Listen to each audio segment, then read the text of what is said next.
Muhammad, selamat malam. Mas Arief, selamat malam. Selamat malam Mas Indra. Baik, Mas Arief, kalau kita lihat berita sebelumnya tadi, menurut Anda ada yang salah tidak dengan penyelenggaraan pemilu kada kita selama ini? Pertama, mahal atau tidak mahal itu sangat tergantung pada desain pemilu yang dibuat oleh pembuat undang-undang.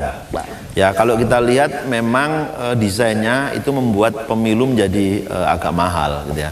Misalnya harus ada ketentuan kalau tidak mencapai 30% maka ada putaran kedua. Ya. Kemudian kewenangan yang dimiliki oleh Mahkamah Konstitusi bukan hanya langsung memutus siapa yang menjadi pemenang, tetapi juga ada peluang melakukan pemungutan suara ulang atau penghitungan ulang. Jadi dampak-dampak itu kemudian pasti akan memberikan efek terhadap biaya tinggi. Dari KPU sendiri punya konsep tidak, Mas Arief, untuk kemudian meminimalisir hal ini, merubah paradigma bahwa pemilu kada adalah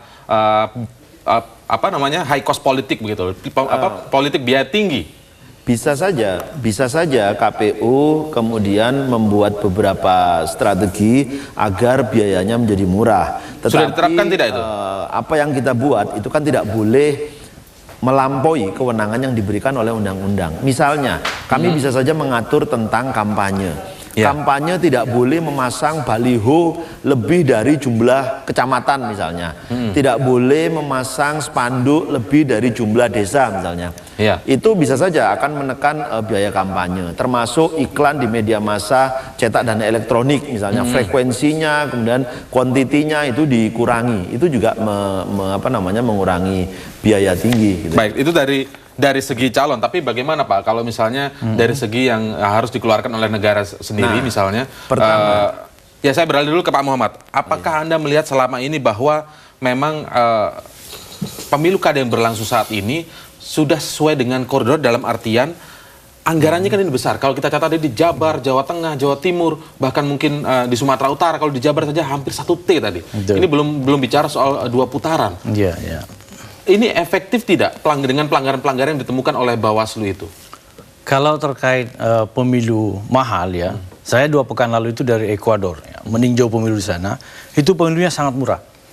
Bayangkan dalam sebuah waktu yang sama, pemilu presiden dan pemilu legislatif jadi satu. Jadi rakyat datang ke TPS itu untuk memilih presiden sekaligus memilih wakilnya. Kemudian dari segi logistik, kita menemukan di sana dari kardus. Kotak suara, bilik suara itu dari kardus. Oke. Jadi sangat murah. Itu segi logistik ya. Juga lebih murah. Logistik. Nah, yang juga menarik ya, bahwa di sana ada kesadaran politik yang tinggi. Jadi masyarakat dicoba diyakinkan bahwa sebenarnya Anda ke TPS itu bukan sebuah seremoni belaka, tapi dalam rangka bagaimana membangun sebuah struktur bernegara yang baik. Bagaimana pemimpin-pemimpin besok yang akan terpilih bisa mengantarkan aspirasi rakyat. Tapi kualitasnya juga diukur bagus tidak? Kalau misalnya dari segi logistik dibuat murah seperti itu, dibuat serentak bersama misalnya, seperti yang disebutkan tadi contoh di Ekuador. Tapi apakah memang hasil dari pemilu itu juga berkualitas? Iya benar, karena dengan kesadaran yang tumbuh secara mandiri dari masyarakat itu tanpa sebuah mobilitas, kemudian dengan sistem dan desain pemilu tadi yang disampaikan Mas Arief bisa dibuat lebih murah, maka masyarakat memang memilih dalam rangka menemukan sebuah figur pemimpin yang tepat. Selain itu juga aspek pengawasan pemilunya yang saya cermati terkait dengan domain kami, bahwa di sana masyarakat diajak untuk sama-sama mengawas pemilu. Jadi peran tribunal elektoral di situ atau Bawaslu di sana tidak hanya dalam rangka melihat proses ini, tapi masyarakat juga ikut mengawasi pemilu. Sehingga relatif pelanggaran itu bisa ditekan. Jadi tidak hanya di Bawaslu saja ya, baik dari kesadaran masyarakatnya. Tetapi kalau dari segi format misalnya Pak Kamis, bagaimana Anda melihat bahwa apakah memang pemilu kada ini perlu reformat ulang? Kalau perlu misalnya, format seperti apa yang bisa diterapkan untuk kemudian menekan anggaran yang tidak terlalu besar seperti itu, dan juga tapi menghasilkan kualitas pemimpin yang bagus? Sekarang kan begini, sebelumnya kan dipilih oleh DPRD.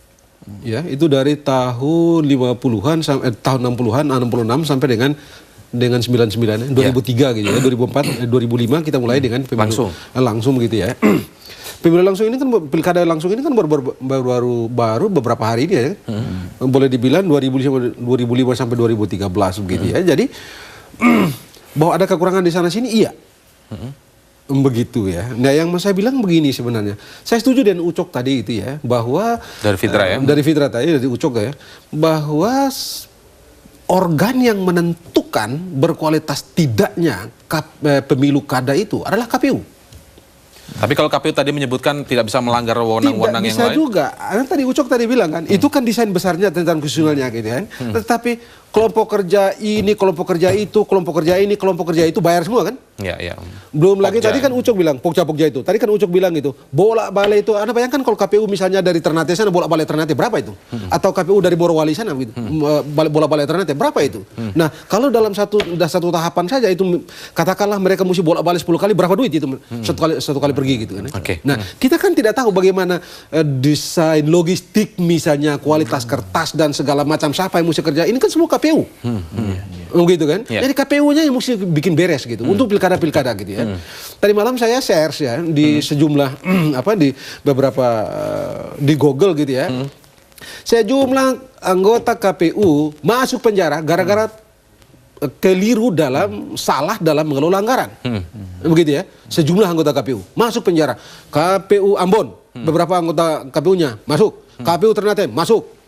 KPU Siantar masuk. Itu masalahnya di mana tuh kayak begitu? Masalah di pengelolaan keuangan. Di pengelolaan keuangan itu tadi Ucok bilang itu. Begitu kan? Yang desain yang harus tidak pekerjaan yang mungkin tidak semestinya ada menjadi diadakan dan semua berkonsekuensi pada biaya.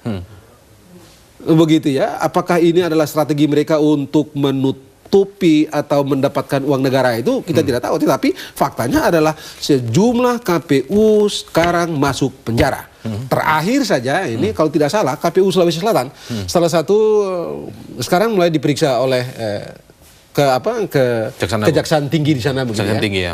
Sudah diperiksa. Jadi poinnya ada di situ gitu. Karena tidak mungkin juga orang-orang yang berkompetisi itu tidak akan mempengaruhi KPU bahkan Bawaslu gitu. Tetapi kan apakah pengaruh itu tersampaikan atau efektif atau tidak kan sangat tergantung pada KPU-nya dan Bawaslu-nya begitu kan. Oke, berarti kembali lagi bagaimana sebenarnya desain KPU dan pengelolaan anggaran Ya. itu, karena pemborosan anggaran tidak hanya datang dari para pelakunya dalam arti adalah kalau para pelaku para kandidatnya, tetapi juga dari pasti KPU gitu ya. juga. KPU-nya juga harus Baik, nanti kita akan minta jawaban itu dari Mas Arief Budiman. Kami akan segera kembali usai jeda berikut ini.